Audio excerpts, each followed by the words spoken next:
Hello, this is Daniel March, and today I'm going to be doing another episode review. And I'm going to be completely honest.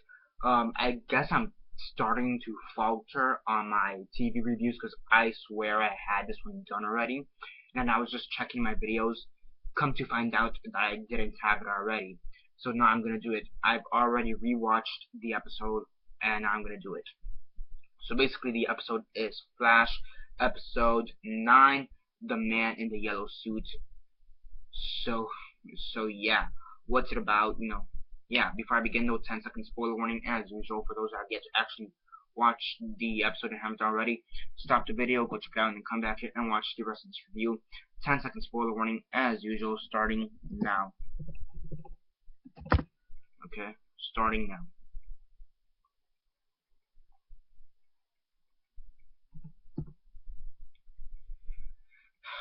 And yeah, 10 seconds are up. So for those that have yet to actually watch the episode and haven't already, please don't comment down below or be messaging me. That never give you fair warnings. As usual, I did. So yeah, I just feel kind of weird that I haven't done this one already, but it's gotta get done, so I'm still gonna do it. Yeah, so where was I? So yeah, as usual, quick synopsis, likes and dislikes, and then the rates. So basically, it's the Flash versus the Reverse Flash. The Reverse Flash has finally found the Flash, and they're basically duking it out, trying to beat each other up. And yeah, it's basically that. The Flash is trying to go against the Reverse Flash, trying to get some information as to why the Reverse Flash killed Barry Allen's mom. And yeah, and this is the Christmas episode, so there are some Christmas themes. So what was I? So yeah, you also have, due to the fact that it does have Christmas themes, it's pretty interesting because there's this one scene where Iris and Barry Allen, and they're by the Christmas tree, right? And I think this may be my favorite scene, or one of my favorite scenes in the whole episode. And it's basically where Barry Allen finally gets a pair of balls and tells Iris his real feelings towards her. And she kind of finds out she's I guess obviously she is weirded out. But the way it is just pretty cool. The action is done very well. So yeah, the action scenes are done very well. You also have the return, or the official return, of Ronnie Raymond, aka Firestorm. That was pretty cool. Him not really wanting to get that close to Caitlin, in fear that he may hurt her by accident. That was some pretty cool developments. And then the Reverse Flash, I guess we can technically say we finally found out who it is. But I don't completely think it is him, even though they showed it to us. So yeah, and it's really weird the way they show it to us. It's interesting and weird at the same time. So we finally find out who the Reverse Flash is, and it turns out to be Wells, Dr. Wells, right? And it's pretty interesting the way they reveal it, because it's like an after credit scene, and they kind of reveal it through there, like they've done throughout this whole show. They always have after credit scenes, for some reason, usually relating to Dr. Wells or the Reverse Flash, or both. And it's just pretty interesting the way it's revealed. And here's my thoughts on the Reverse Flash, or at least the identity of the Reverse Flash. Could it be Dr. Wells? Yes, I do think it is Dr. Wells as of now. However, I don't think it's the Dr. Wells we are currently seeing in the series, because the Reverse Flash beats up Dr. Wells nearly to a pulp. And yeah, and even in the trailer for that episode, we see the Reverse Flash next to Dr. Wells. So it's interesting. Is it possible that it's a younger version of Dr. Wells? Possibly. But or is it possible that this Reverse Flash is a different Flash, and Dr. Wells is a different Flash? Is it possible that it could be two different Flashes? It's possible, in my opinion. I do think it's possible.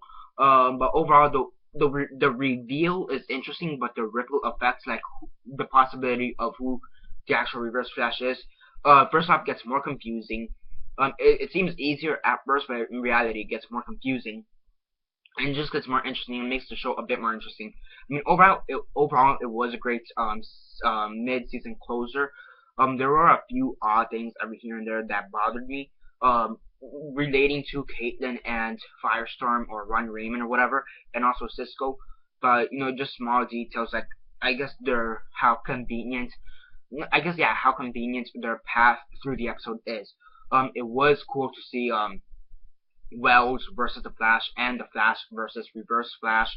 Yeah, Reverse Flash versus Dr. Wells, Reverse Flash versus the Flash, and I don't want to say this is a versus matchup in the episode either. It's not exactly a versus matchup, but you have like 5 seconds where the Reverse Flash is in front of Eddie, and it's interesting. I do want to say it's interesting, and I think that I think there's like these 10 minutes, like I want to say like the last 10 to 15 minutes make the whole show a bit more interesting because we find out who the Reverse Flash is and just the technicality of the Reverse Flash. It's yeah. So how do I think they're gonna handle the Reverse Flash? I think there's gonna be some kind of time travel involved. Maybe the multiverse may be involved. But it's gonna be interesting. That's how I'm gonna say it. It's weird, interesting. It is confusing to think about. So yeah, overall it was a great episode. And it's also funny because Eddie, he also gets a bit more development in the episode. He finds out also that Barry has feelings for Iris, or at least he speculates, and he's right. I don't know if Iris told him, but he speculated correctly that Barry does have feelings for Iris. And also, Joe tells Eddie that he knows who the Flash is. You know, Barry Allen. He tells him that Joe knows who it is. You know, Joe tells Eddie who it is. That comes out wrong. Okay, Joe, Detective Joe, or Joe West. He tells Eddie that he knows who the Flash is, but he doesn't tell Eddie who the Flash is. He just tells him that he knows who it is. So yeah, and it seems like they're trying to incorporate Eddie a bit more into Team Flash. So yeah, overall it was a pretty good closer for the mid-season finale. And yeah, the Flash returns on January 20th. Yeah, that sounds right. 20th. The 20th. January 20th, I believe, is when it returns. Yeah. January 20th. It returns on January 20th. Episode 9 is going to be called Going Rogue. So yeah, it has to do with the rogues. You know, specifically Heatwave and I want to say Ice King, but I know I know it's wrong.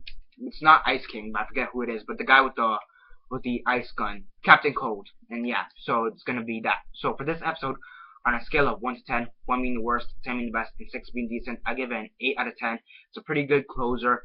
And I swear I reviewed this earlier, but I guess I didn't. So sorry for that. And yeah, that's basically it for this review. Subscribe if you're not already subscribed. I do movie reviews, TV show reviews, and comic book reviews. And by the way, I think I'm just gonna close up some of my TV reviews, even though I haven't caught up to some of the series yet. So yeah, I mean, it's predominantly Scorpion and Constantine is the ones I need to catch up on in an episode, as well as Z Nation, but that one is a bit more complicated. So yeah, subscribe, comment down below on your thoughts on the episode. Did you like it? Did you hate it? What are your thoughts on it? Comment all that down below. Let me know. Like the video, share on Facebook, Twitter, MySpace, or whatever you guys prefer. And that's basically it for now. This is Daniel Mart signing off.